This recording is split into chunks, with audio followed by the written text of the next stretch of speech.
കൊഴുക്കട്ടയായിട്ട് ഉണ്ടാക്കാൻ വേണ്ടിയിട്ട് പോകുന്നത്. ഇനിയിപ്പോൾ ഓശാനിക്ക് അധികം ദിവസമൊന്നുമില്ലല്ലോ. അപ്പോൾ കൊഴുക്കട്ട ഉണ്ടാക്കുമ്പോൾ നിങ്ങൾക്ക് കൊഴുക്കട്ട ശരിക്കും റെഡിയാക്കിയിട്ട് എടുക്കാൻ വേണ്ടിയിട്ട് പ്രത്യേകിച്ചൊന്നും അറിയേണ്ട ആവശ്യമൊന്നുമില്ല. പക്ഷേ ചില കാര്യങ്ങൾ നമ്മൾ ശ്രദ്ധിച്ചിട്ടുണ്ടെന്ന് വെച്ചിട്ടുണ്ടെങ്കിൽ കൊഴുക്കട്ട കഴിക്കാൻ വേണ്ടിയിട്ട് നല്ല ടേസ്റ്റ് ഉണ്ടാവും. അതിൻ്റെ ആ പുറത്ത് അതുണ്ടല്ലോ, അത് ഭയങ്കര തിക്കായിരുന്നിട്ടുണ്ടെന്ന് വെച്ചിട്ടുണ്ടെങ്കിൽ കൊഴുക്കട്ട കഴിക്കുമ്പോൾ അത്രയ്ക്ക് ടേസ്റ്റ് ഉണ്ടാവില്ല. അതേപോലെ തന്നെ പലരും പറയുന്ന പരാതിയിലും അതിൻ്റെ ഉള്ളിൽ നമ്മൾ ആ തേങ്ങയുടെ ഇത് വയ്ക്കില്ലേ, ശർക്കരയിൽ ഇട്ടിട്ട് വരട്ടിയിട്ട് അതിങ്ങനെ വയ്ക്കുമ്പോൾ ഭയങ്കര ഹാർഡായിട്ട് വരണത്.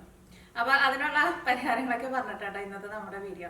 അപ്പോൾ നിങ്ങൾ ഓശാനിക്ക് കൊഴുക്കട്ട ഉണ്ടാക്കുന്നുണ്ടെന്ന് വെച്ചിട്ടുണ്ടെങ്കിൽ ഇതേപോലെ ട്രൈ ചെയ്ത് നോക്കാം. പിന്നെ നമ്മൾ മിയാ കിച്ചണിലെ ലാസ്റ്റ് അപ്ലോഡ് ചെയ്തിട്ടുണ്ടായിരുന്ന ചോക്കോ ബാറിൻ്റെ റെസിപ്പി ആയിരുന്നു. അത് നമുക്ക് മോൾഡൊന്നും ഇല്ലാണ്ട് നമ്മൾ ചായ കുടിക്കാൻ എടുക്കണ ഈ പേപ്പറിൻ്റെ കപ്പുണ്ടല്ലോ, അതിനകത്ത് വെച്ചിട്ട് ഭയങ്കര സിമ്പിളായിട്ട് റെഡിയാക്കിയിട്ട് എടുക്കണ ഒരു ചോക്കോ ബാർ ഐസ്ക്രീം. ആ വീഡിയോ നിങ്ങൾ കാണാത്തവരുണ്ടെന്ന് വെച്ചിട്ടുണ്ടെങ്കിൽ ആ വീഡിയോ വേണ്ടിയിട്ട് കണ്ടു നോക്കാം, ട്രൈ ചെയ്ത് നോക്കാൻ വേണ്ടിയിട്ട് മറക്കരുത്. അപ്പോൾ നമുക്ക് സമയങ്ങൾ തന്നെ നമ്മുടെ കൊഴുക്കട്ട നമുക്ക് റെഡിയാക്കിയിട്ട് എടുക്കാം. അപ്പോൾ നമ്മൾ കൊഴുക്കട്ട റെഡിയാക്കാൻ വേണ്ടിയിട്ട് പോവാണ്. അപ്പോൾ ഞാനിവിടെ 250 ഗ്രാം ശർക്കരയാണ് എടുത്തേക്കുന്നത്. 250 ഗ്രാം ശർക്കര എടുത്തിട്ടുണ്ട്. ഒരു വലിയൊരു തേങ്ങയുടെ പകുതി എടുത്തിട്ടുണ്ട്. തേങ്ങ ഇപ്പോൾ കുറച്ച് കൂടിയാലും കുഴപ്പമില്ല. പിന്നെ ഒരു കപ്പ് 250 ml മെഷീൻ കപ്പിൽ ഒരു കപ്പ് അരിപ്പൊടി എടുത്തിട്ടുണ്ട്. വറുത്ത അരിപ്പൊടിയാണ് എടുത്തേക്കുന്നത്. ഇതിനൊന്നിനും മെഷീൻ കപ്പ് തന്നെ വേണമെന്നില്ല, നമ്മൾ ചായ കുടിക്കുന്ന ഗ്ലാസ്സിൽ നിങ്ങൾക്ക് അളവെടുക്കാം. 50 ഗ്രാം ശർക്കര നമുക്കൊരു പാത്രത്തിലേക്ക് ഇടാം. അപ്പോൾ 250 ഗ്രാം ശർക്കര, ഇതിലേക്ക് ഞാനിവിടെ 3/4 ഗ്ലാസ് വെള്ളം ചേർക്കുന്നുണ്ട്. ഈ ശർക്കര ഇതിനകത്ത് നന്നായിട്ട് അലിഞ്ഞ് വരണം. അപ്പോൾ നമ്മുടെ ശർക്കര വെള്ളത്തിൽ അലിഞ്ഞു തുടങ്ങിയിട്ടുണ്ട്. പിന്നെ ഉണ്ടല്ലോ, ഇതിപ്പോൾ കൊഴുക്കട്ടയ്ക്ക് നിങ്ങൾ ആദ്യമായിട്ടാണ് ഉണ്ടാക്കണമെന്ന് വെച്ചിട്ടുണ്ടെങ്കിൽ ചിലപ്പോൾ നിങ്ങൾക്ക് സംശയം ഉണ്ടോ, അപ്പോൾ ഞാൻ ഒഴിച്ചിട്ട് കുറച്ച് വെള്ളങ്ങാനും കൂടിപ്പോയി അല്ലെങ്കിൽ കുറച്ച് വെള്ളങ്ങാനും കുറഞ്ഞു പോയെന്ന് വിചാരിച്ചിട്ട് നിങ്ങൾക്ക് പേടിക്കേണ്ട ആവശ്യമില്ല. കാരണം ഇല്ലെങ്കിൽ നമ്മൾ ഈ ശർക്കര അലിഞ്ഞ് കഴിയുമ്പോൾ നമ്മൾ ഇതിലേക്ക് തേങ്ങ കൂടി ചേർക്കും. എന്നിട്ട് ആ തേങ്ങ ഈ ശർക്കര പാനിയിലിട്ടിട്ട് നമ്മൾ നന്നായിട്ട് വരട്ടിയിട്ടെടുക്കും. അപ്പോൾ കുറച്ച് വെള്ളം കൂടിയാലും കുഴപ്പമൊന്നുമില്ല. അത് നമ്മൾ അത് നല്ല ഡ്രൈ ആയിട്ട് വരുന്നവരെ നമ്മൾ ഇളക്കി കൊടുത്താൽ മതി. അപ്പോൾ ഏകദേശം അളവിൽ ഒരു 3/4 കപ്പ് വെള്ളം എടുക്കുക 250 ഗ്രാം ശർക്കരയ്ക്ക്. അപ്പോൾ നമ്മുടെ ശർക്കര ഫുള്ളായിട്ട് വെള്ളത്തിൽ അരിഞ്ഞിട്ടുണ്ട്. ഇനി ശർക്കര ഞാനൊന്ന് അരിച്ചിട്ട് എടുക്കട്ടെ കേട്ടോ. അപ്പോൾ ശർക്കര ഞാൻ അരിച്ചെടുത്തിട്ടുണ്ട്. ഇതിലേക്ക് തേങ്ങ ചേർക്കാം. അപ്പോൾ ഞാനിവിടെ ഒരു വലിയ തേങ്ങയുടെ പകുതിയാണ് എടുത്തേക്കുന്നത്. അതിപ്പോൾ ഒരു ഇച്ചിരി കൂടിയാലും കുറഞ്ഞാലൊന്നും കുഴപ്പമില്ല കേട്ടോ. തേങ്ങ നമുക്ക് ഇതിലേക്ക് ഇടാം. ഈ ഒരു 1/4 ടേബിൾ സ്പൂൺ ചെറിയ ജീരകം പൊടിച്ചത്, പിന്നെ ടേസ്റ്റിന് വേണ്ടിയിട്ട് അതേപോലെ തന്നെ ഏലക്കായ പൊടിച്ചത് നിങ്ങൾ ടേസ്റ്റിനനുസരിച്ചിട്ട് ചേർത്തോ. ഇനി നിങ്ങളുടെ അടുത്ത് ചുക്ക് പൊടിച്ചതുണ്ടെന്ന് വെച്ചിട്ടുണ്ടെങ്കിൽ, ഇഞ്ചി ഉണക്കിയത് നമുക്ക് കടയിൽ നിന്ന് വാങ്ങാൻ വേണ്ടിയിട്ട് കിട്ടില്ലേ, അത് വേണമെന്ന് വെച്ചിട്ടുണ്ടെങ്കിൽ മിക്സിയിൽ ഇട്ടിട്ട് പൊടിച്ചിട്ട് എടുക്കുക.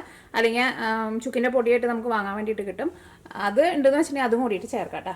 ഇപ്പോൾ എൻ്റെ അടുത്ത് ഇല്ല, അതും കൂടി ചേർക്കണം. ഉണ്ടെന്ന് വെച്ചിട്ടുണ്ടെങ്കിൽ ചേർക്കാം, അതിന് നല്ലൊരു ഫ്ലേവറാണ്. ഞാനൊരു 3/4 ടേബിൾ സ്പൂൺ നെയ്യും കൂടിയിട്ട് ചേർക്കുന്നുണ്ട്. നെയ്യ് ചേർക്കണമെന്ന് നിർബന്ധമില്ല കേട്ടോ. സാധാരണ ഇങ്ങനെ ഉണ്ടാക്കുമ്പോൾ നെയ്യൊന്നും ചേർക്കാമല്ലോ, പക്ഷേ നെയ്യും കൂടി ചേർത്തിട്ടുണ്ടെന്ന് വെച്ചിട്ടുണ്ടെങ്കിൽ ഒരു നല്ലൊരു ടേസ്റ്റാണ്. ഇനി നമുക്ക് തീ നന്നായിട്ട് കൂട്ടി വയ്ക്കാം. കാര്യം പ്രത്യേകം ശ്രദ്ധിക്കുക, നിങ്ങൾക്ക് പലർക്കും പറ്റുന്ന ഒരു പ്രശ്നമാണ് കോഴിക്കോട്ട ഉണ്ടാക്കുമ്പോൾ. നമ്മൾ ഇതിൻ്റെ ഉള്ളിലേക്ക് കോഴിക്കോട്ടയുടെ ഉള്ളിലേക്ക് ഫില്ലിംഗ് ആയിട്ടല്ലേ നമ്മൾ ഈ തേങ്ങ വെക്കുന്നത്. അപ്പോൾ നമ്മൾ കോഴിക്കോട്ട റെഡി ആയി കഴിഞ്ഞിട്ട് നമ്മൾ കഴിക്കുന്ന സമയത്ത് ഇതിൻ്റെ ഉള്ളിലിരിക്കുന്ന ഈ തേങ്ങയുടെ ഫില്ലിങ് ഭയങ്കര ഹാർഡായിട്ട് ചില സമയത്ത് വരും. അങ്ങനെ വരുന്നത് എന്തുകൊണ്ടാണെന്ന് വെച്ചിട്ടുണ്ടെങ്കിൽ, ഇത് നമ്മൾ ഒന്ന് തിക്കായി കഴിയുമ്പോൾ തന്നെ തീ ഓഫ് ചെയ്യണം. പിന്നെ അത് കഴിഞ്ഞിട്ട് നമ്മൾ കുറേ നേരം ഇട്ടിട്ട് വരട്ടി എടുത്തിട്ടുണ്ടെന്ന് വെച്ചിട്ടുണ്ടെങ്കിൽ ഇതിനകത്ത് ഈ ശർക്കര ഇരുന്നിട്ട് ഹാർഡാവാൻ വേണ്ടിയിട്ട് തുടങ്ങും. അപ്പോൾ പിന്നെ അതിങ്ങനെ നമ്മൾ കോഴിക്കോട്ടയുടെ ഉള്ളിൽ നമ്മൾ വെച്ചാലും അതങ്ങനെ ഹാർഡായിട്ടിരിക്കും, അങ്ങനെ ഒരു സ്മൂത്തായിട്ടിരിക്കില്ല. അപ്പോൾ അത് പ്രത്യേകം ശ്രദ്ധിക്കുക. ഞാൻ നോക്കിക്കേ, ഇപ്പോൾ ബബിൾസ് ഇതിൻ്റെ സൈഡിൽ നിന്നൊക്കെ ഇങ്ങനെ മാറിയിട്ട് അത് ഇങ്ങനെ സെൻറ്ററിലേക്ക് വന്നു തുടങ്ങിയിട്ടുണ്ട്. ഒന്നും കൂടി ഒന്ന് തിക്കായിക്കോട്ടെ. ഞാൻ നോക്കിക്കേ, ഇപ്പോൾ നമ്മൾ ഇത് ഇങ്ങനെ കാണിക്കുമ്പോൾ ഈ പാത്രത്തിൻ്റെ ഉൾഭാഗം നമുക്ക് കാണാൻ വേണ്ടിയിട്ട് പറ്റുന്നുണ്ട്. ഇത്രയ്ക്ക് അങ്ങോട്ട് തിക്കായാൽ മതി കേട്ടോ. ഇനി നമുക്ക് തീ ഓഫ് ചെയ്യാം. ഇതിൽ കൂടുതൽ സമയം ഇട്ടിട്ട് നമ്മൾ ഇത് ഭയങ്കര തിക്കാക്കിയിട്ട് എടുത്തിട്ടുണ്ടെന്ന് വെച്ചിട്ടുണ്ടെങ്കിൽ, ഞാൻ ആ പറഞ്ഞ പോലെ ശർക്കര ഇരുന്നിട്ട് നമ്മൾ ശർക്കര അല്ലെങ്കിൽ പഞ്ചസാരയ്ക്ക് ഉണ്ടാക്കുമ്പോൾ നമ്മൾ നൂൽപ്പരുവം എന്നൊക്കെ പറയില്ലേ, അങ്ങനെ ഒരു പരുവത്തിലേക്ക് വരും. അപ്പോൾ ഇത് ഭയങ്കര ഹാർഡായിട്ടിരിക്കും. അപ്പോൾ നമ്മൾ പൊടി കുഴച്ചെടുക്കാൻ വേണ്ടിയിട്ട് പോവാണ്. അപ്പോൾ ഇതിൻ്റെ ഒരു വെള്ളത്തിൻ്റെ അളവ് എങ്ങനെയെന്ന് വെച്ചിട്ടുണ്ടെങ്കിൽ, അപ്പോൾ നിങ്ങൾ ഒരു ഗ്ലാസ് അരിപ്പൊടി, വറുത്ത അരിപ്പൊടി വേണം എടുക്കാൻ വേണ്ടിയിട്ട്.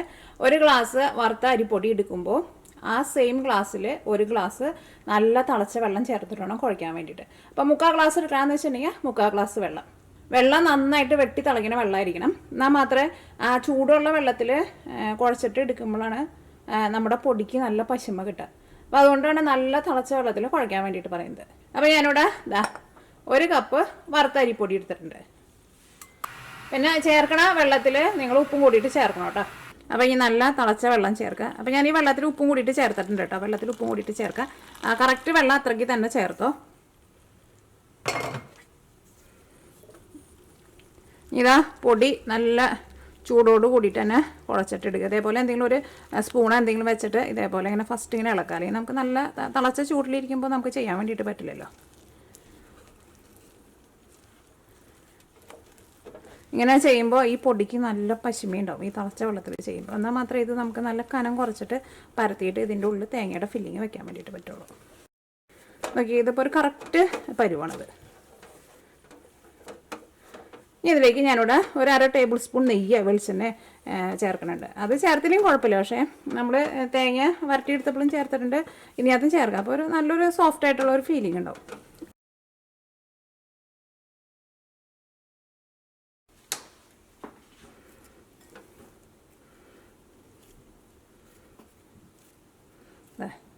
ഇതിൻ്റെ ഒരു ടെക്സ്ചറുണ്ട്, നല്ല സോഫ്റ്റായിട്ട് ഇങ്ങനെ ടെക്സ്ചറാണ്.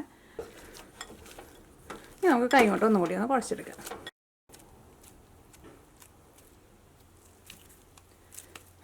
നല്ല പാലും കട്ടി പോലെ ഇരിക്കുന്നുണ്ട്. അപ്പോൾ ഇനി നമുക്ക് കോഴിക്കോട്ട റെഡിയാക്കാൻ വേണ്ടിയിട്ട് തുടങ്ങാം. ഇതിന് തേങ്ങയായിരുന്നാലും ഇരുന്നിട്ട് ചൂടാറിയിട്ടുണ്ട്. ഇത് ചൂടാറി കഴിഞ്ഞിട്ടും നോക്കിക്കേ, അത് അങ്ങനെ ഭയങ്കര ഹാർഡായിട്ട് വന്നിട്ടില്ല.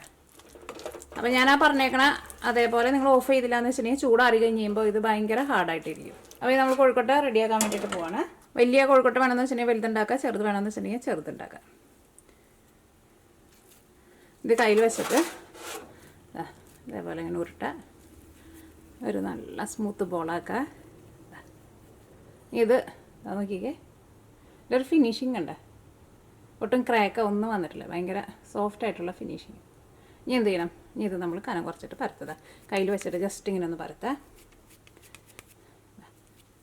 ഇനിയാണ് നമ്മൾ ഇതിനെ കുഴിക്കാൻ വേണ്ടിയിട്ട് പോകുന്നത്. കുഴിക്കുമ്പോൾ അതാ നോക്കിക്കേ, ഈ സൈഡിൽ നിന്ന് ഇങ്ങനെ തിരിപ്പിച്ച് ഇങ്ങനെ തിരിപ്പിച്ച് കഴിയുമ്പോൾ ഇങ്ങനെ ഫ്ലാറ്റ് ആവരുത്.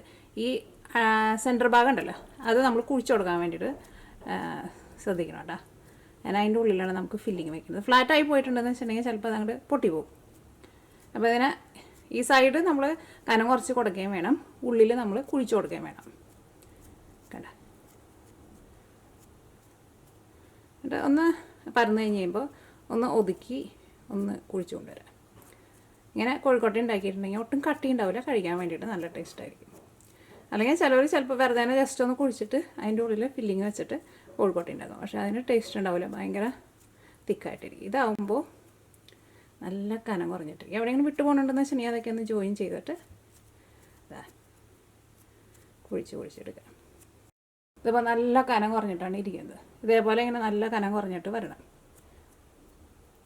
ഇനി അതിൻ്റെ ഉള്ളിലേക്ക് നമ്മുടെ ഫില്ലിങ് വയ്ക്കാം.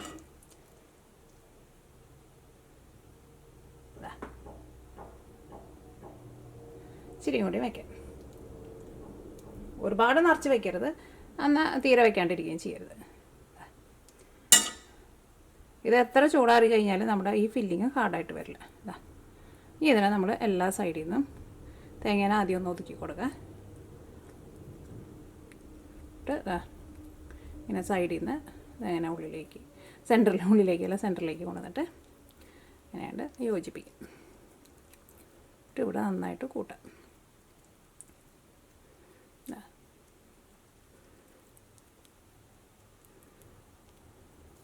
ഈ കൂട്ടി കഴിഞ്ഞിട്ട് കയ്യിലെടുക്കുക. എന്നിട്ട് ഒന്നുകൂടി ഒന്ന് ഉരുട്ടിയിട്ട് ഒന്ന് റൗണ്ട് ഷേപ്പാക്കുക. ഒന്നുകൂടി നമുക്കൊന്ന് ഫിനിഷിങ്ങിൽ കൊണ്ടുവരണം. ആ ജോയിൻ ചെയ്തോർത്ത് ചിലപ്പോൾ കുറച്ച് കട്ടിയിലിരിക്കും. അപ്പോൾ അവിടേക്ക് ഒന്ന് ഇതേപോലെയൊക്കെ ചെയ്ത് ആ മാവ് എല്ലായിടത്തേക്കും ഒന്ന് സ്പ്രെഡ് ചെയ്തിട്ട് ഒന്ന് സ്മൂത്താക്കാം. ഉദാഹരണം എടുത്തിട്ട് റെഡി ആയി കഴിയുമ്പോൾ വായലിട്ടിട്ടുണ്ടെന്ന് വെച്ചിട്ടുണ്ടെങ്കിൽ വായലിട്ട വഴിക്കാൻ അലിഞ്ഞു പോകും.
വേറൊരു സൂത്രം കൂടിയിട്ട് കാണിച്ചു തരാം, നല്ലൊരു ഫിനിഷിങ് കിട്ടാൻ വേണ്ടിയിട്ട്. അടുത്ത സ്പാച്ചില ഉണ്ടെന്ന് വെച്ചിട്ടുണ്ടെങ്കിൽ ഇവിടെ നമ്മൾ ക്ലോസ് ചെയ്ത സ്ഥലം ഉണ്ടല്ലോ, അവിടെ അത്രയ്ക്ക് അങ്ങോട്ട് ഒരു ഫിനിഷിങ്ങിൽ ഇരിക്കില്ല. അപ്പോൾ ഒരു സ്പാച്ചിൽ വെച്ചിട്ട് ജസ്റ്റ് ഇതേപോലെ ഒന്ന് ചെയ്താൽ മതി. അപ്പോൾ നല്ല ഫിനിഷിങ്ങിൽ നമുക്ക് കിട്ടും.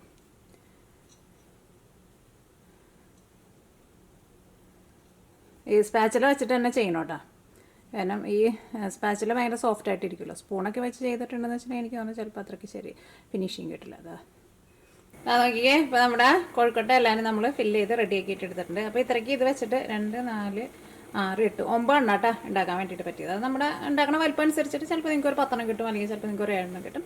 അപ്പോൾ ഇത്രയ്ക്ക് വലിപ്പം ഉണ്ടെന്ന് വെച്ചിട്ടുണ്ടെങ്കിൽ ഇത്രയ്ക്ക് കിട്ടും.